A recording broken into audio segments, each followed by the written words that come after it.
Hello and welcome to the Retro Hour podcast, episode number 43, your weekly dose of retro gaming and technology news with me, Dan Wood. And me, Ravi Abbott. And I can't believe that at the time of recording this, we've now just got 8 weeks until Christmas. Oh, God.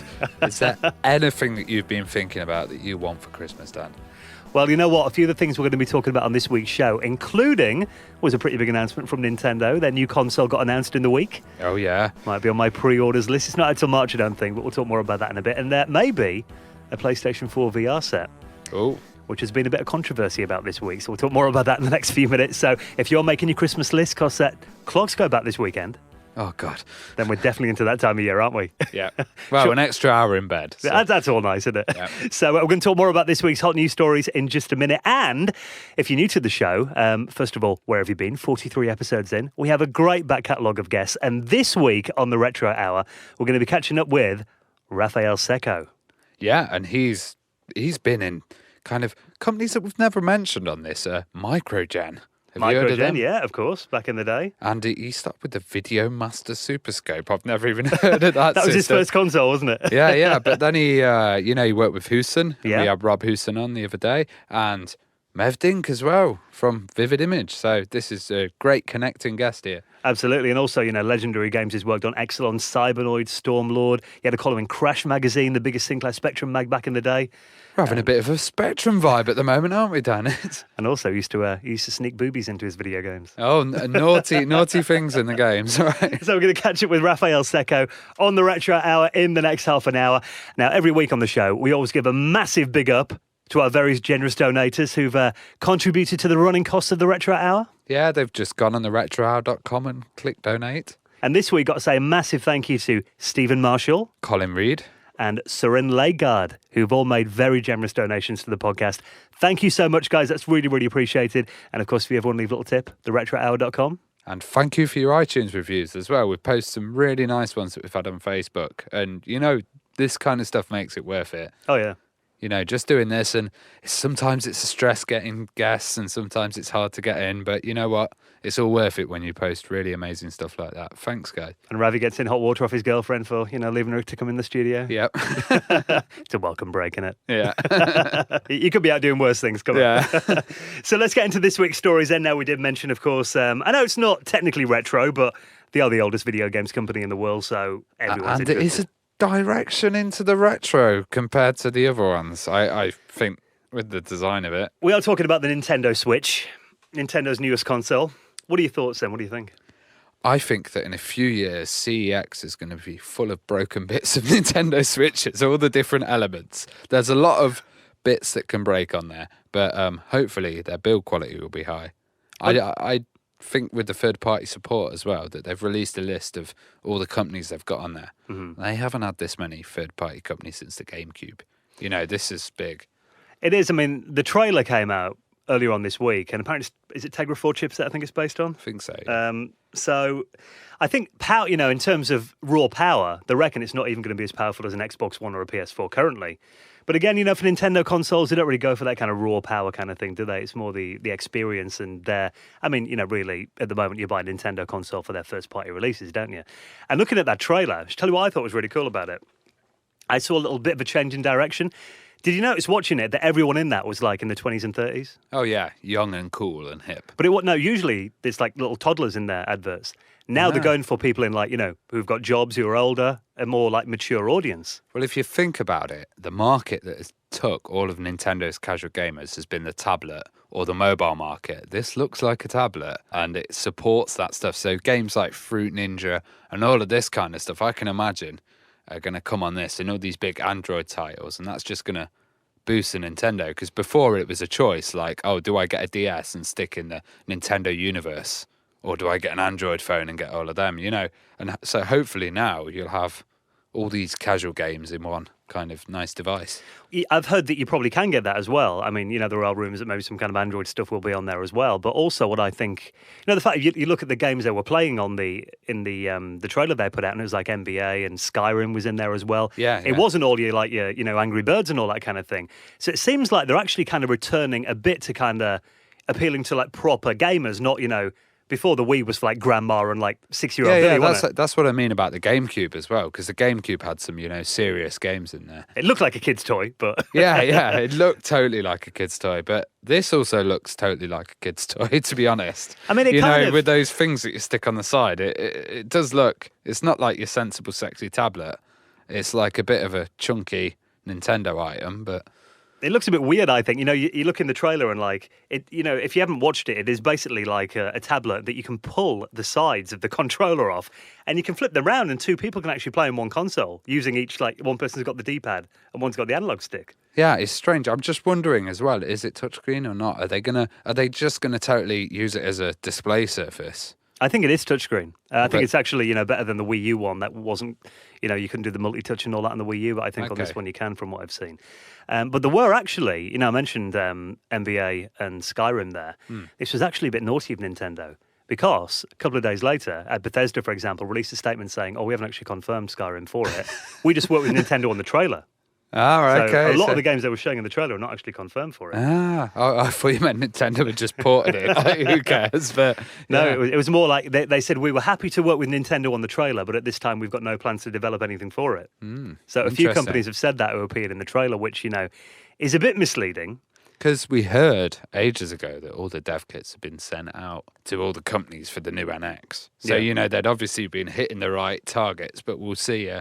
What comes out of this, but do you think it's going to save them? They're in the console sense. See, a lot of people have been saying, haven't they? It's great they've got third-party companies back, but you remember the start of the Wii U. That had like Call of Duty and FIFA and all that was on it when it first came out, but then they dropped off. What I think a lot of people are doing is, I think a lot of developers are kind of going to sit back and watch how the first kind of 6 months do. Well, they're kind of doing a two-pronged attack, aren't they? They're going with the new retro mini console that's going to take all the casual gamers, and then they're going to have the older modern ones with this new Switch. It's going to be interesting. And I mean, I'm not exactly sure. I haven't read if they're going to be discontinuing the 3DS. I don't know. I know the Wii U's dead. That's going to be gone. Yeah. But whether they're going to try and just have this one system that will replace, the 3DS and the Wii U. What they really need is that 3DS market to start buying Switches, isn't it? Yeah, that's where they succeed. That's it. And just transfer everybody onto that. But we'll see what happens. It's a very brave move, I think. Should I tell you what I loved in the trailer, though? What? Did you see the clip of the new Mario game in there? No. They showed about 2 seconds of it, but it basically looked like Mario 64, upgraded to like full HD. Oh, yeah. It wasn't like an old... I guess potential with emulators on this would be amazing as well. But we could talk about this all night, and I guess you're probably sick of all the other podcasts talking about it as well. So. But I will just say, I'm going to get one as soon as it comes out. Yeah, sure, and I'll be round to break it when I'm drunk. Right, let's get in some proper retro news, shall we? Yep. Okay, then. So this is getting HDMI on your Sinclair Spectrum using a Raspberry Pi. Yeah, and this has been submitted by Starquake, one of our listeners. He sends us great news. And this is insane, actually. It's called TK Pi. Okay. And it's an interface that does HDMI video. Now, what you can do is you can plug a Raspberry Pi Zero, which I don't know if you know, they're those ones that cost about £8. Really cheap, aren't they? Single little board computer. Incredibly cheap. And then you just stick it in the back of your Spectrum. And it's all open source. And all the software is, fully available. And this works with the Spectrum Next, works with the older Spectrums as well. Oh, cool. In the expansion port. Yeah. So basically you can have you use the HDMI output of the Raspberry Pi to show your Spectrum's video output on a modern TV. I'm thinking, why don't they do this with other consoles? Because this is a really smart idea, just using the Raspberry Pi to do its own thing. But they're so cheap now. And then, kind of making an interface with it. And then you look at the Amiga, for example, like the Indyvision things, they cost 130 quid? Yeah, I can imagine it's the same for the Atari and probably the Acorn and stuff. Imagine if you could get that and just stick this board in with a Raspberry Pi on and go mad. Well, looking at it, I must admit my home electronic skills are not all as hot as they probably used to be when I was at school and used to build radios and that kind of thing. But it doesn't look that complex, really. And there is, it's all on GitHub here, the complete instructions and what you need to order and how to build it and everything. And I guess, as long as you don't blow your Spectrum up, Raspberry Pi is pretty disposable. You can always get a new one. Yeah, £8. Who cares? Yeah. So I think that's awesome, though. So if you want to find out a bit more about that, we'll pop that in our show notes at theretrohour.com. Now, we often cover these kind of like, new retro systems, you could say. This one looks pretty cool, though. The Retro Freak. Yes, we mentioned the Retro Freak before, but it wasn't actually out. Now it's out, but only in Japan for some reason. We'll hope that it gets a further release everywhere else. But it's amazing what this can do. It can do 11 systems. Wow. Yeah. It's got like cartridge slots for like everything on it by the looks of it. 11 systems, and you can rip the carts as well. So you can rip the carts onto kind of a hard disk. But the main thing about what they're actually saying is the Retro Freak itself is not the console. Right. So the Retro Freak is this cartridge that you put inside the console. How's that work then? So the console simply acts as a cartridge reader. Right. It's just one big fat cartridge reader to read 11. The Retro Freak is a tiny little cartridge that you have that you can plug into your TV.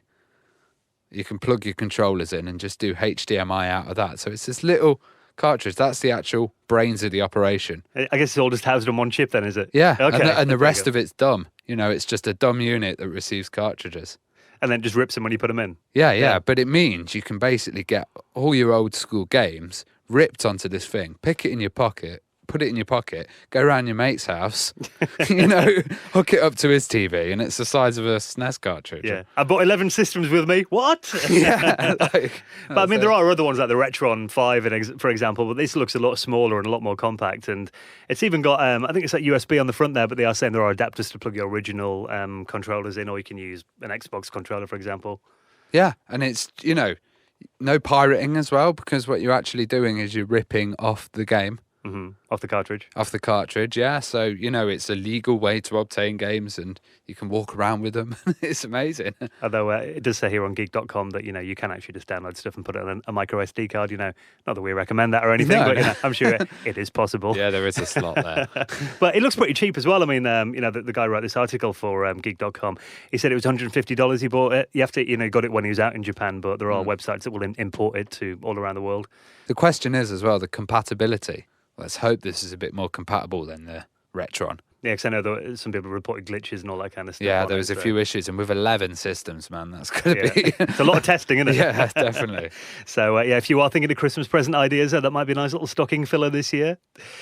Now, obviously, Team 17 are one of our favourite companies, aren't they? Oh, yeah, definitely. Love them. Super Stardust, do you remember that game? Oh, yeah, I got a copy for my CD32, and I managed to get it for 30 quid. Okay, that's not bad. People are putting them on eBay, 150. Yeah.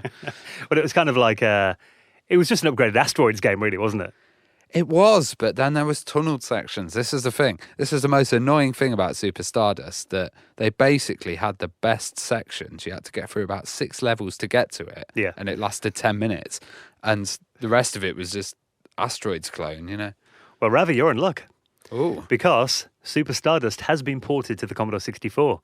But by the looks of it, only the tunnel sections. Yes! Excellent. Those are the most impressive ones.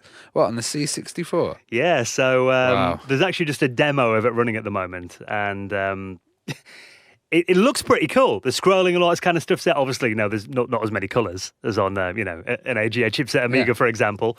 And they're saying it does actually need a bit more RAM than the normal Commodore 64 comes with. So you need like a RAM pack or playing an emulator, for example. Super C64. Yeah. I don't know, something, yeah. Super Stardust for the Super C64. Yeah. But at the moment, there is like a little demo that you can download to try it out.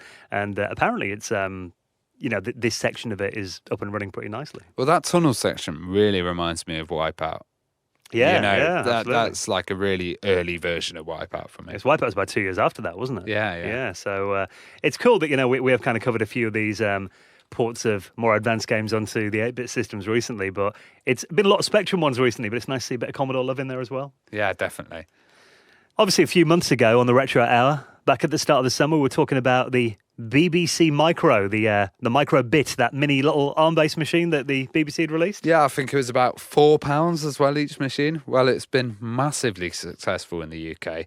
And, they're saying here they've had 13 million visitors to the BBC resource site. So that's basically 13 people actively going on the site, looking at stuff, developing programs. They've had 10 million that have created programs in the emulator or the kind of Scratch thing online. Okay. Which is amazing. And they're saying that the effect on gills as well is massive. Early research shows that 39% of girls that have used the microbit said they definitely prefer it than IT or computer science at school, because it's a lot more interesting using a computer and That's pretty cool, coding right? it. Yeah. It's, I love the whole concept of the fact that there's a new BBC Micro is just awesome. And, again, it's doing what it did back in the 80s.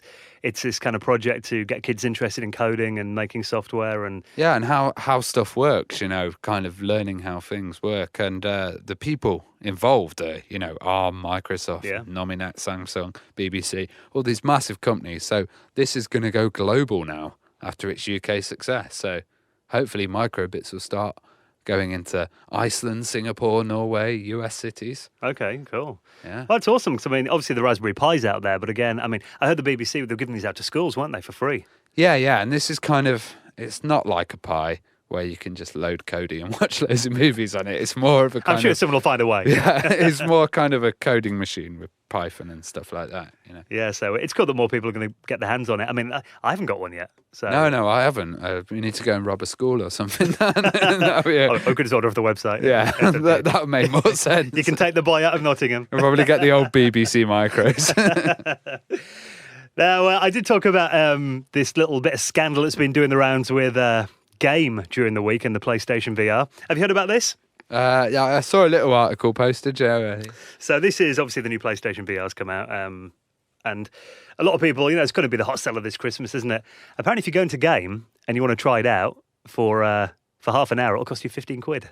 15 quid? Yep. For half an hour? That's bloody disgrace, because I was at Alt Video Game Lounge in Nottingham and they've got a HTC Vive, which is a lot nicer. And that would be like 5 quid for 45 minutes or something. And bear in mind that, Game are not an arcade. They're a shop trying to sell you this thing. Yeah, to sell you the product. Yeah. That's so bad. I know. And I think so many people have had bad experiences with VR. They've used kind of Google Cardboard or like much lesser versions of VR. Oh, this is amazing, but it's nothing compared to like the HTC Vive. I've had a lot of my friends actually say, "Oh, VR is rubbish," and I said, "Have you tried it?" Yeah. No. I think It's like... again, that you think Game, they haven't had a lot of success in terms of, their finances. They went bankrupt about 2 years ago, didn't they? Yeah. And you think this Christmas is really make or break for VR, I think, isn't it? They need to get people in. You'd be dragging them off the street, try this out. Because a mate of mine made a point on my Facebook. He said, well, it's half term at the moment, going to get a load of snotty kids in and won't be buying it. But those kids will be making their Christmas lists and it'll be like, Mummy and Daddy, I want a PlayStation VR. Yeah, they're not pushing it, man. And like, if this was out in the 90s, you're right. You'd have units in the street. You'd have guys dragging people out. And this is, the kind of future path that PlayStation set themselves on with the PlayStation Pro coming out and stuff. And it's like, putting up a barrier, 15 quid to try it out. It's like... and that's your main game retailer, isn't it? Yeah. In the UK, Yeah, it's nuts. And it'd be like walking into Curry's and being like, I want to watch, see what that new 4K TV looks like. All right, yeah, 50 quid before you can turn it on. You know what I mean? It's like, you're trying to sell me this thing here. But you made an interesting point there. I mean, I've been into a few of the game stores around here recently. And even on a Saturday, there's like, 4 people in? Yeah, totally. They're just completely dead. And I even remember when it was Electronics Boutique. I remember Future Zone before that. Future Zone, yeah. Did that call Robot Head? Do you remember? Yeah. I think more people actually buy their games from like second-hand shops and online as well. Supermarkets. Yeah, supermarket. Asda. The queue at Asda for GTA 5 was massive. But, I remember going into like Future Zone. And as a kid, and on a Saturday, me and my mates, we'd go in like, little shops in town. We'd always end up in there, Electronics Boutique after. And it'd just be full of kids like playing on Mega Drives and PlayStations. And it'd be like a place to go. And obviously, I mean, there is an argument that you don't want, keep seeing people say you don't want snotty kids who are going to break all this stuff. But those are the kids that will be nagging their parents to buy this kind of stuff. And it was just like a go-to place back then. We used to all love hanging out there. It's really strange because I think, they can get hype so wrong on certain things. Like, I've wanted this since I was a kid. Yeah. VR. And seriously, when I went on the HTC Vive, that was like the first time I truly experienced it. And, it felt like decent VR. The Oculus dev unit. The first one was like... Ugh. We tried that in was Manchester and the Wolverhampton, wasn't it? Yeah, a replay yeah. a couple of years back, yeah. And that was like the version 1, wasn't it, of that? But again, it's like I'm not sure that VR is going to take off again. I'm feeling very skeptical now the more I see it. Yeah, I don't know. I want to try this PlayStation 1, but I'm not going to pay 15 quid. You know? Don't buy it from Game. Yeah. So we'll keep an eye on it, though. Interesting. Now, if you're listening at work maybe at the moment, I know we do get a lot of listeners who tweet us actually during the week, and I've got my earphones in at my desk at work. Maybe you want to play Pac-Man or Breakout in the office. Yeah, well, it might be blocked. Certain gaming sites might be blocked. But what you can do is you can go onto Google Images. Do you want to do it now, Dan? This is real, is it? So, Yeah, so what yeah. do I do then? I go to google.com. Google.com, Okay. click Images, and type in the word Atari Breakout. So it's in the Images tab, yeah? Atari, okay. It's a top result, actually, for when you start typing it out. Oh, wow. Yeah, so what it does is it takes all the images and It's got turns... sound. Oh, it's got sound as well. Yeah. Listen to that. Yeah, make sure your speakers are turned down at work. Yeah, that'll give it away, won't it? Yeah. It's a very noisy Excel spreadsheet you've got there, Clive. So it turns all the images into a game of Breakout. Yeah, so into like breakout blocks, and you can literally play with the breakout images. There's all kinds of cool little things, and we've got a link here on the mirror that's talking about them. And did you know in Facebook you can play a game of chess or basketball against each other on the instant messenger? And you just continue doing the show and playing Breakout. Yeah. That's awesome, though. I love little Easter eggs in like commercial websites and stuff that you don't find out about. I wonder how long that's been in there. Yeah, and they've compiled a little list of them as well. There's, the Pac-Man one, which they had on the Is that the, Google Doodle. Yeah, I Yeah, remember that. if you type Pac-Man into Google, you'll get it in the top right corner Yeah. as well. So there's all these cool little kind of things. And you can't get fired for looking at Google. No, you can't. There you go. It's not blocked, is it? Now, before we get into this week's interview with Raffael Sekou, a bit of cool Apple news. Now, do you remember the Apple II GS? GS, was that the kind of big desktop version? Yeah, it was the one that came out in 1986, I think this came out. It was kind of one of the later original, Apple products that came out. Pre-Mac. Yeah, well, Mac was out by then, actually. Okay. This was kind of, the Apple II. So this is when went they for a had bit the longer. two camps going, the Macintosh and the Apple II. Okay. And this was kind of the swan song for the Apple II, if I remember correctly. But, Woz was still at Apple and all that then, Steve Wozniak. Yeah. And there was, no pun intended, some limited edition Apple II GSs with Steve Wozniak's signature on them. Oh, nice. Because I guess the Apple II camp must have been big Woz fans as well. Yeah, well, it was really like Apple's first big machine, really, wasn't it? Yeah. It's where all the Apple fanboys, originated from. And it turns out, anyway, there's this guy who posts on a forum here, neowin.net. He posts on there. And he's looking through his basement, and you remember that he had an Apple II GS that his mum bought him, like, buried down there, when it first came out. And what it turns out is he'd read online that there are some limited edition Woz systems, and he thought, I wonder if mine is. So he went and looked down there, and it turns out that he had Steve Wozniak's signature on this machine. Oh, my God. How could you forget about that in your basement? It's like- right on the front of it as Yeah. well. And only the first 50,000 of them that ever got released are these limited edition Wozniak editions of the Apple II GS. So, there are a couple of them out there, apparently. Oh, that sounds great, because, you hear about Steve Jobs a lot of the time, and you don't hear about the engineer behind it all, who was Woz. And he's actually a real, genuinely nice guy. Like, when he left Apple, he went to teach kids how to, create computers, and he's just amazing. Like, we love Woz. I think with Woz as well, he's a proper computer geek, isn't he? He was never a businessman. He never, obviously Steve was kind of that side of it. We must make more money, a lot of it was about that. But Woz, like you said, he was just like, he did it more as a mission to get this stuff out of the world, didn't he, I think? Yeah, totally. And he's just a nerd in love with the tech. Yeah. And these early systems as well, I mean, we mentioned there's 50,000 of them. They made 1.2 million of these Apple II GSs. Sounds like a lot of them, but then you think this was like 30 years ago. I imagine a lot of them were gone in the bin or the skip or, whatever. So quite how many's out there? Apparently they are pretty rare these days. So especially if you've got like an early serial number. Yeah, so if your mum bought you a computer back in the days, check the basement. Absolutely. So thank you for checking out episode number 43 of the Retro Hour podcast. We'll be out again next Friday, available from SoundCloud, Stitcher, if no one's DDoSing it this week. Yeah, God, sorry about that last week. Yeah, And half the internet was down on Friday last week, wasn't it? yeah, but it managed to come out like half an hour later. Yeah. Anyway. I got a bit of a panic on, but we got there eventually. Yeah, and check out our Facebook as well, because I'll be DJing at Game City. We're actually recording this the day before before on DJing, but there should be video online if my laptop hasn't blown up. Oh, your Amigas won't blow up with the laptop. Oh, yeah, that's it, the Windows one. Ravi DJing on Amiga 1200s. They go down so well when we put them on Facebook, so definitely worth a look. Just search for the Retro Hour podcast. We'll see you again next Friday, and now into this week's special guest for the next half an hour, taking you back to the Spectrum days. Hewson Consultants, Exolon, Cybernoid, Stormlord, Street Racer, Crash Magazine. Last Samurai, Amiga. Oh, there's so much this week. Raffaele Cecco is a lovely guy, and he's on the Retro Hour for the next half an hour, and we'll see you next week. Ciao. First of all, Raf, thank you so much for agreeing to come on the podcast this week. No problem at all. It's a pleasure. Now, we're going to get into your history and some of the amazing games that you've worked on over the years. First of all, though, let's go right back to the start. Where did it all begin then? What was your first computer experience? Well, it was...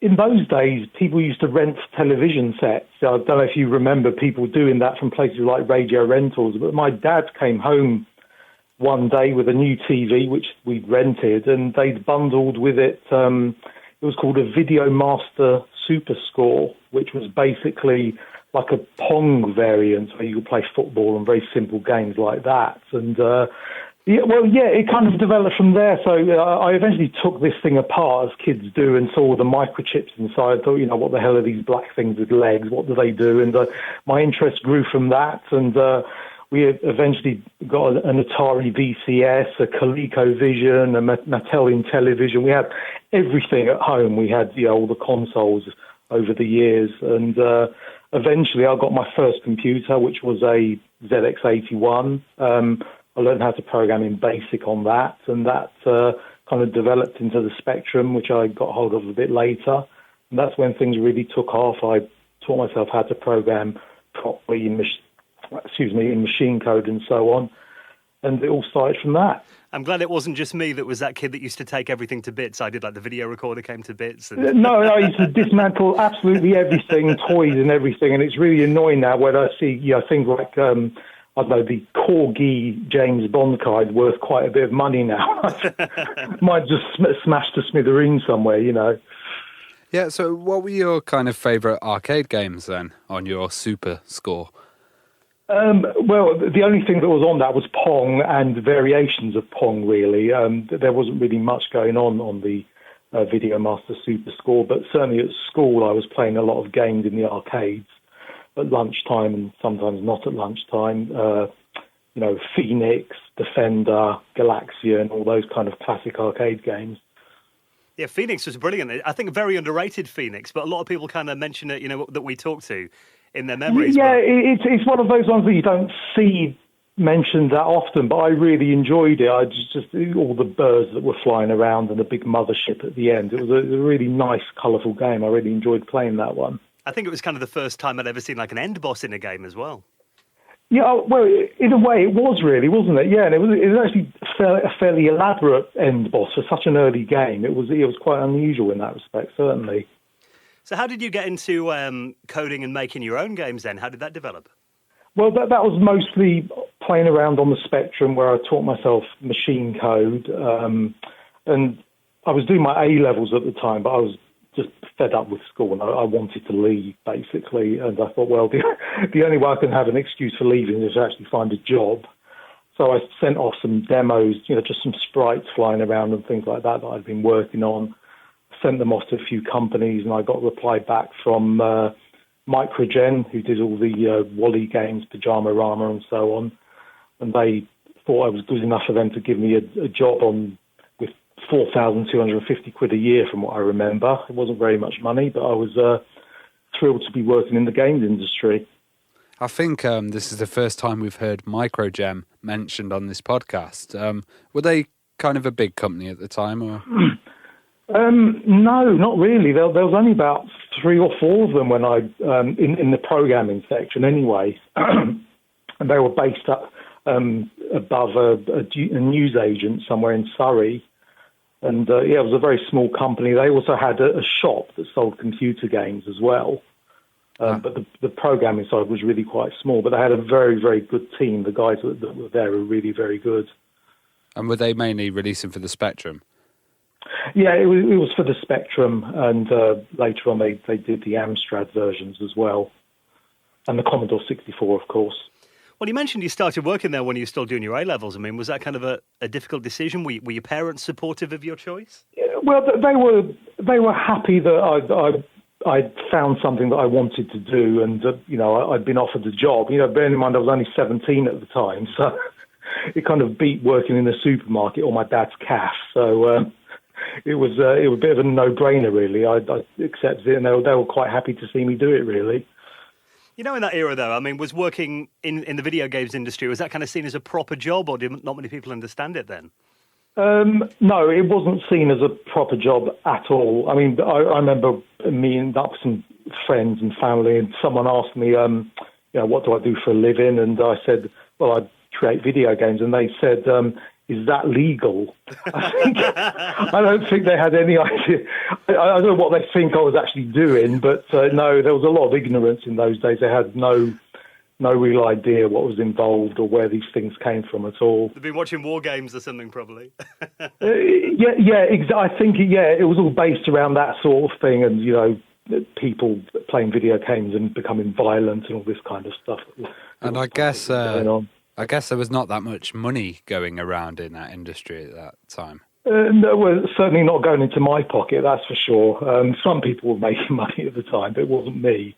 As I said, my first job was £4,250 a year at Microgen, which is kind of laughable now, but I was quite happy to work for that at the time. Well, the first title you worked on there was Equinox. That's correct. What memories have you got working on that game then? That was an interesting time, actually, because before that I'd never actually put together a complete game. It had only been little demos and things, and there's a huge difference between putting together a demo and actually seeing the game to the bitter end. So I learned a lot. So I got a lot of help while I was at Microgen as well, and all credit to the guys that were there. But it was quite an experience actually having to finish a product and get it out to the market. As there was a lot of things going on to actually get to that stage. So had you kind of completed it to a point and then someone says, this isn't good enough, or was it finished when you finished it? Well, there was an expectation that you would finish it within, 6 to 9 months or something like that. So you couldn't go beyond that, otherwise people would start asking questions. So you kind of had to knuckle down and get the thing finished. And it was all nicely, it was a very simple game, so it didn't take ages to plan out or anything. We had all the levels drawn out on paper and so on, and just went ahead and finished it. As someone who was what were you, still 17 years old when that came out then, were you? Yeah, I was around 17, 18 at that time. Do you remember the first time you saw your game in a shop then? That must have been quite an experience. It was, yeah, and seeing the box with all the nice artwork and my name at the back, it was a very nice thing to see. Actually, you think, this is now I can show someone that I'm not a bank robber or whatever it is they think I'm doing, and show them the box and say, well, this is what I do. Have something tangible in your hands. Did you ever try and convince anyone in the store to buy the game? Sorry? Did you ever try to convince anybody in the shop, buy this game, it's great? No, it was sold pretty well, actually, so I didn't actually have to do that. Well, I know that game did get a really good reception, and I mean, obviously around this time, kind of you lived and died by the magazine reviews, really, didn't you? I mean... Oh, yeah, I mean, everything was based around what the magazines were going to write. I mean, they were hugely important in those days. Obviously, there was no internet, so that's where people made their buying decisions. What was it like waiting for the magazine reviews then? That must have been quite a nervous time.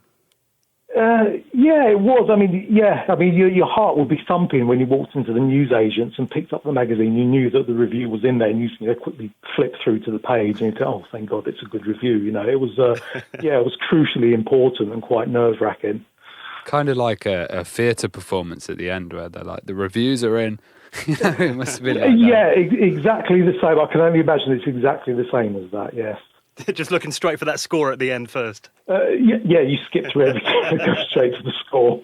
Well, did you have any involvement in, obviously, the ill-fated Micro Plus project? Yeah, I mean, that's what eventually caused Microgen to close down, because they invested a lot, well, I'd say a lot of money, but it was about 150,000, I think they'd invested, which, then was quite a lot of money. Mm-hmm. And that was to produce, a cartridge that plugged into the back of the Spectrum, which had the joystick ports and some additional memory. So the idea was that you could have a bigger, better game in there with an extra 16K or something. Unfortunately, the game that they decided to put in it first was rubbish, basically. And it just all went downhill from there. It was full of bugs and it just didn't work out. It was a big mistake, really. They should have just carried on doing normal Spectrum games, which they were very good at. So that was kind of a thing. I know around the time, obviously, Imagine Software, they had kind of their super games that were meant to come out that needed like more resources and that. I mean, was it kind of a thought that the Spectrum needed like more RAM to do these bigger games? Well, the funny thing was we were also working on another game at the time called 3 Weeks in Paradise, which was another Wally game, and it was based in the jungle or something. And that was also on the Micro Plus with the extra 16K of memory. Then when we discovered we couldn't actually release the game on the Micro Plus because they weren't going to produce it, it was actually quite easy to reduce it down so it fit in the normal Spectrum anyway. So it had been a bit of a waste of time. People just got very kind of laissez-faire with all the memory and everything when they had extra memory to play with. And, they just wasted it, basically. It wasn't actually needed. Sounded like they were incredibly bloated. That's why they needed to fit on me. It just didn't work. It wasn't necessary. We should just focused on doing normal games. And we proved, when I joined Houston later on, it was quite possible to produce great games without the extra memory. So, well, the timing of this is great as well, because last week we just had Rob Houston on telling us about how they're kind of coming back. And you joined Houston after Microgen went into financial difficulty. That's right, yes, I did. How was it? It was great. Houston, they were a really good company. They were a small company, but the people that were there were, they all knew their stuff. Andrew, the other coders they had there, even, everyone in the marketing department, they're all really good people, good laugh, and I had a great time when I was there. Certainly a better time than I had at Microgen, that's for sure. How did you get the job there? Did you send any tapes in? Or? No, it was... it was a very small industry then, so when you were looking for work or publishers were looking for developers, it didn't take long to actually meet up. And I just went there it might have been with a demo of Exolon possibly, I think, and showed that to Andrew Houston. He loved it, and we agreed to work together. Well, Exolon was the first game that you worked on that Houston released. I remember that it did get a lot of fanfare at the time as well. I've even read that people referred to you as like the saviour of the home computer scene at the time that game came out. I mean, well, I'm very flattered they say that, but it had nice graphics and it looked very arcadey. So it kind of maybe breathed a bit more life into the Spectrum, and I carried that on with Cybernoid as well. And that got some really good reviews as well. I mean, that must have helped kind of really put your name on the map when that game got so big. Yeah. I mean, at the time, I was a very well-known Spectrum programmer. I think I got recognised in the street once. So there you go. That was my claim to fame. There you go. Well, speaking of things that help raise your profile, I mean, you had a regular column in Crash magazine as well. Tell us a story about that. Then how did that start? Well, that was actually Andrew Houston's idea to do this a monthly diary, which was 2 or 3 pages every month in just about the biggest magazine at the time. And to be quite honest, I wasn't keen on the idea because I was working on the game. I thought, well, this is another thing that I have to do now every month on top of all the graphics and the programming. But I could see it was a really good opportunity to get a huge amount of publicity for free, effectively, in a very popular magazine, so I kind of went with it. And, it just carried on from there. So every month I had to think up some, unique and funny and interesting stories about video games development, which was actually quite boring a lot of the time from a technical point of view. So I just tended to write about the people that I dealt with and the relationships and all that kind of thing, which made it a bit more interesting. I guess at that time period as well, as you said, the Spectrum was kind of reaching the end of its life and you gave it a new gust of wind or a new bit of fresh air. I guess Crash was also doing that, keeping that community alive. Yeah, certainly. I mean, it was a great magazine. I mean, you'd flick through it, and it was just all colours and big pictures and all that. It was a lovely thing to look at, Crash, as well. And I think, it really retained the interest in the Spectrum, possibly longer than it deserved from a technical point of view, anyway. So it was a very nice thing to be able to do. Do you have maybe one story or one column that particularly sticks in your mind from those that used to write for Crash? There was once when I went, I think they were based in Ludlow, I think it was. I went down to see them, and the journalist there thought it would be a great idea if I stood on this very high wall that happened to be there and jumped off, and they take a picture of me in midair or something. I don't remember why we wanted to do this, but it seemed like a good idea at the time. I remember thinking it was a bit high, but I still did it anyway, and I ended up on my backside on the floor. Thankfully, they didn't get any pictures of that, but it did hurt quite a bit, actually. Apart from that, it was every month it was just conversations with Andrew Hewson and things that happened, and that kept it relatively entertaining. Well, I imagine working at Hewson back at kind of their heyday at that time. What was kind of the atmosphere like of working there? Were you there day to day, or did you kind of come and go? No, I sort of I used to go about maybe once or twice a month because I was actually working freelance. I don't know, about 40 miles away or something. So I'd visit them maybe once or twice a month and just pester everybody and just have a good time, really. One of your most famous games for Hewson was obviously Cybernoid. And, around this time, I know Hewson are kind of known for releasing the best quality games. And that kind of really sealed that as well. And it was kind of a bit of a cross between a shooter and a platformer. It was a bit of a strange concept, really, wasn't it? How did that kind of come about then? Really, it was an extension of Exolon, really, in a way. But instead of just being pretty much a horizontal game, I just added the vertical movement as well. It was the same kind of idea. The fact that it was spaceships was kind of irrelevant. I used to not think about the games in that way. It was I would just think about how things were going to move, and then I would build a story on top of that. So it just happened to end up a spaceship. It could have been anything, a creature or a person flying around or something like that. It's just chance that it happened to end up as a space theme, really. Well, it was always praised for having great graphics and kind of pushing the specky to its limits, getting the maximum amount of juice you can out of the Spectrum. Did you enjoy that kind of efficiency and getting the code really tight? Yeah, that was one of the most enjoyable parts of coding, was having this very simple, basic machine and just pushing it to the absolute limits and using all sorts of tricks that you pinch from other people or discovered and all this kind of thing, and then just really pushing the machine hard. You knew that you pushed it to the absolute maximum. There wasn't anything else you could do with it. It's not like now where you just there's a new graphics card coming out, so I don't have to worry about that. The machine you had was the machine you had, and you have to get the absolute best out of it. Well, it seems you might have been a bit of a cheeky chap back then, because there's often like some stuff in your games like, I remember in Stormlord there was like the naked lady fairies in the background that were censored in the Mega Drive versions, and there was maybe a few other examples in your games of that too. Yeah, I used to, but I used to get bored. You know what it's like. You put these things in, and once Hewson asked me to write a press release. I can't remember what it might have been, Exolon even, or it might have been Exolon. And they didn't read it before they sent it out, and it was just full of innuendo, basically. And the magazines received this thing and published it, and there was a few comments about one magazine called it the bizarreness of the waffle. They called it. They couldn't believe that they'd released this. What was Andrew's reaction to that then? It wasn't that bad, to be quite. It was just a bit strange and funny, so we got away with it that time. But he read everything I wrote after that, that's for sure. Boys will be boys. Yeah, exactly. I remember one other compilation that Hewson put out, actually. They put out Secco's collection, and that must have been like one of the first times that a game collection was named after the creator. Was that quite an honour? Yeah, it was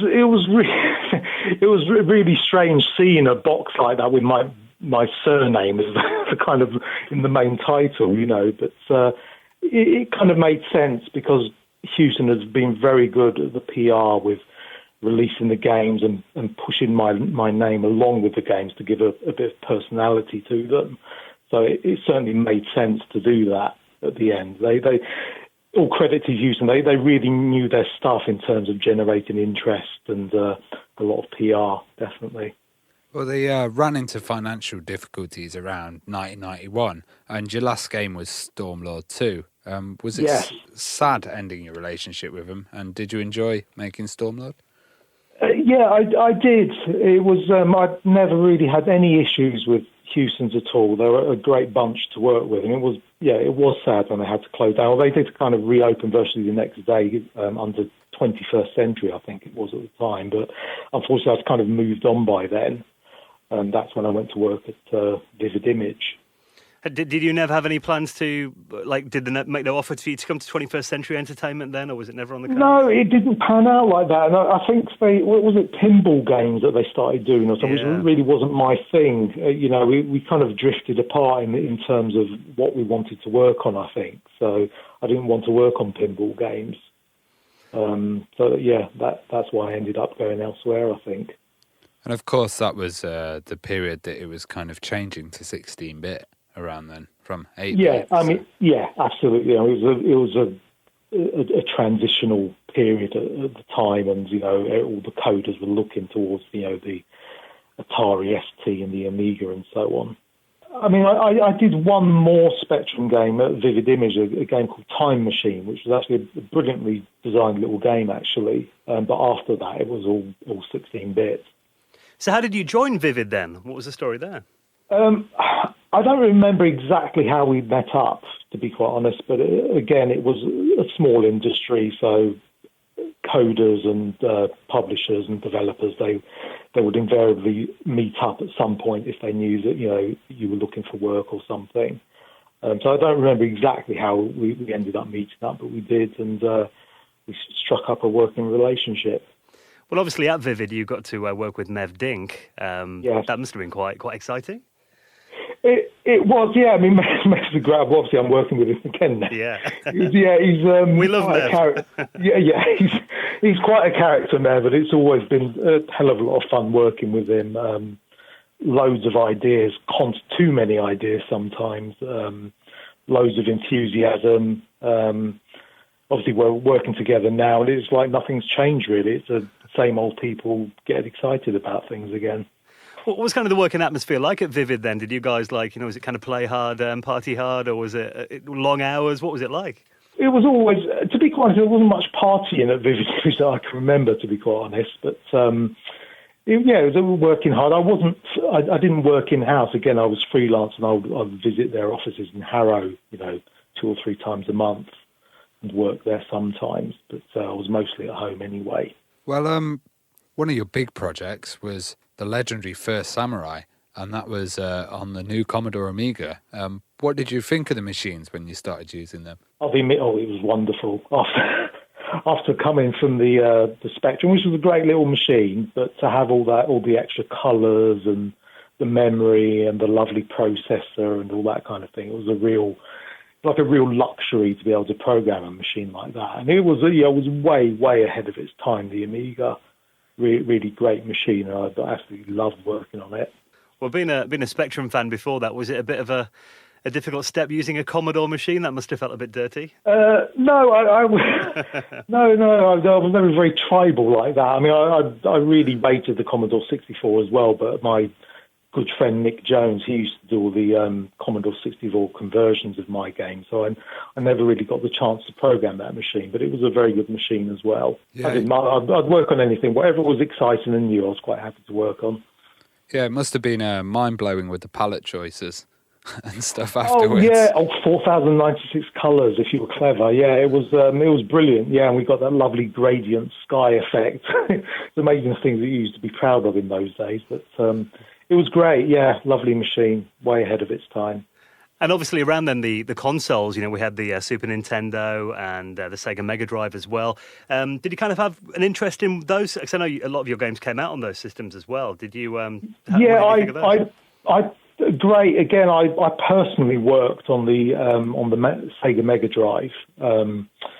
it made sense to do that because it was the same processor as the Amiga, so there wasn't really a learning curve in terms of learning the actual language, as it were. But obviously, the hardware was different. You had all the sprites and fancy sounds and so on. But yeah, it was a very nice machine to use, and I created Second Samurai on the Mega Drive. I just really loved First Samurai. I thought it was such a good kind of arcadey title as well. And it was probably the closest thing we had on the Amiga to a proper arcade game, you know? Yeah, it was...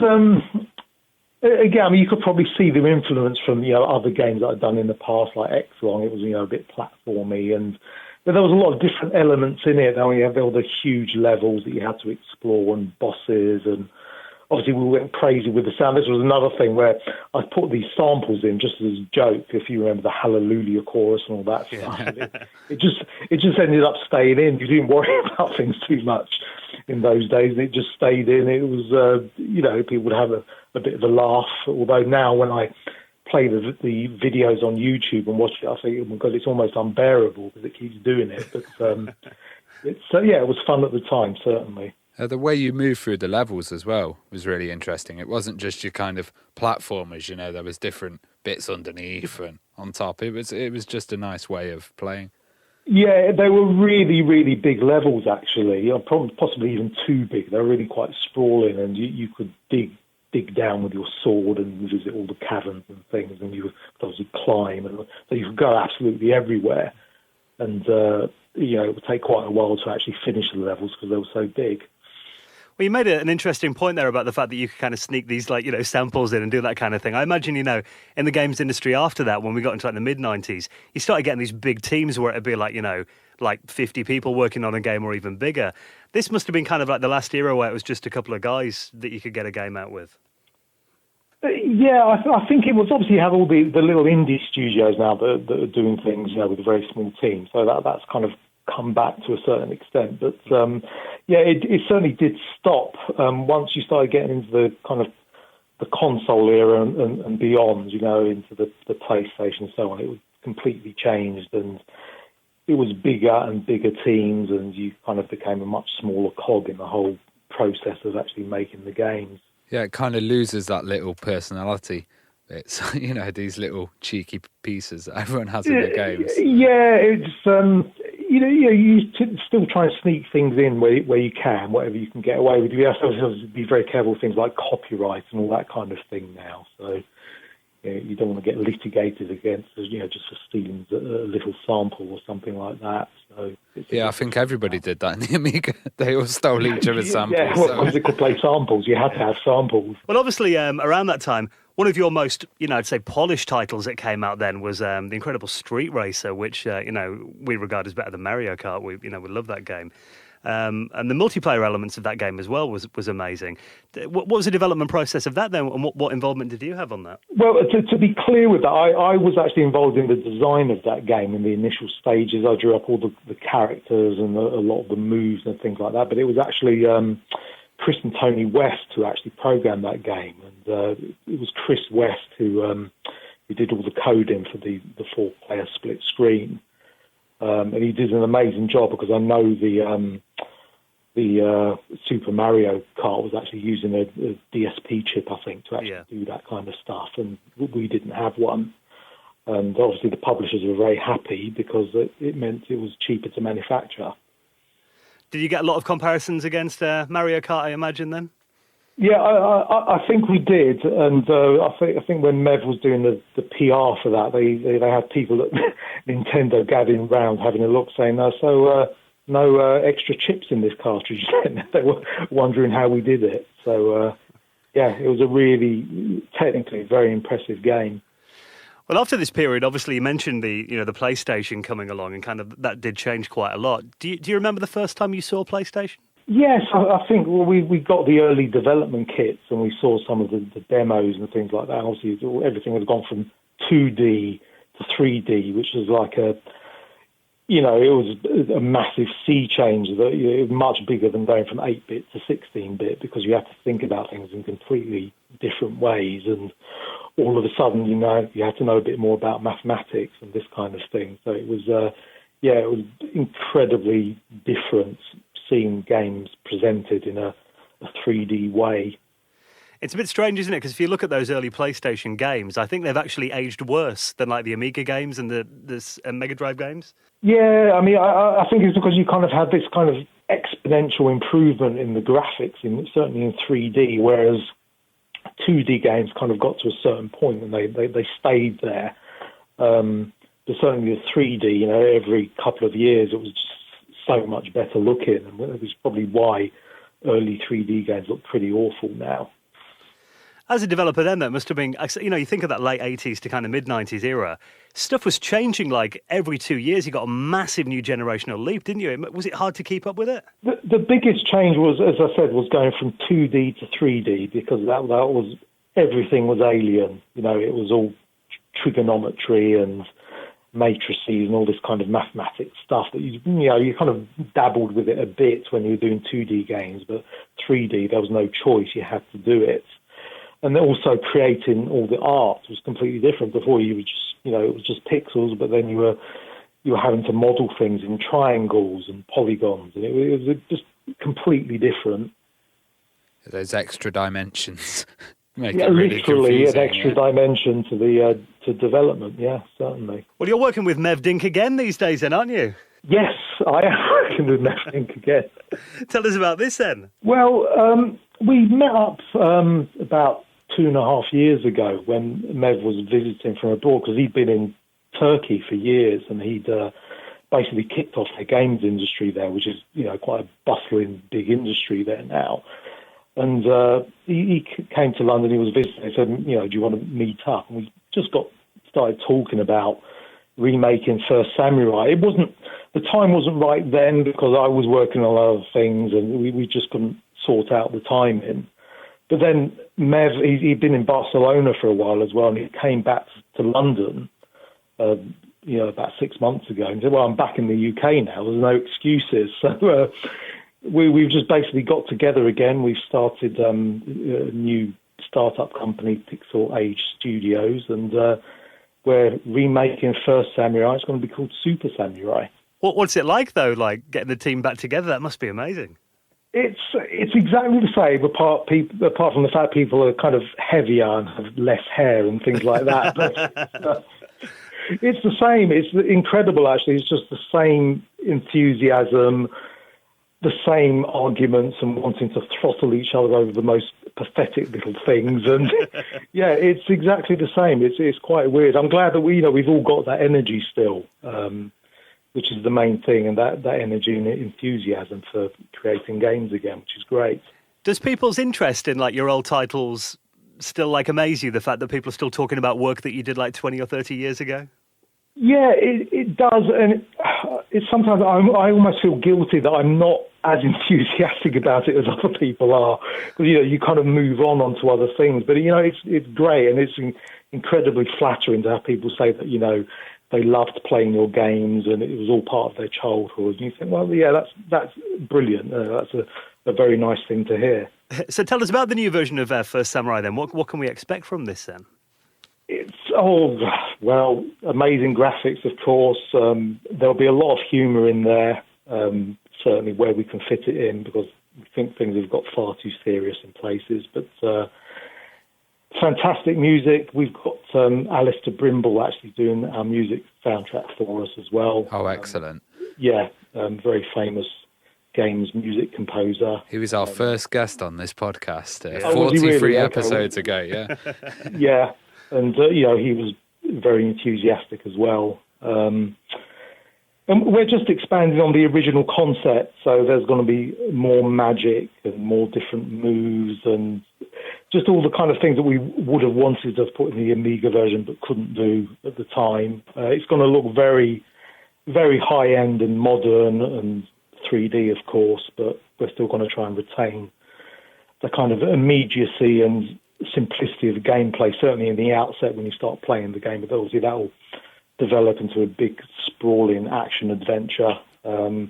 Loads of stuff going in, basically. You're going to have big bosses in there as well.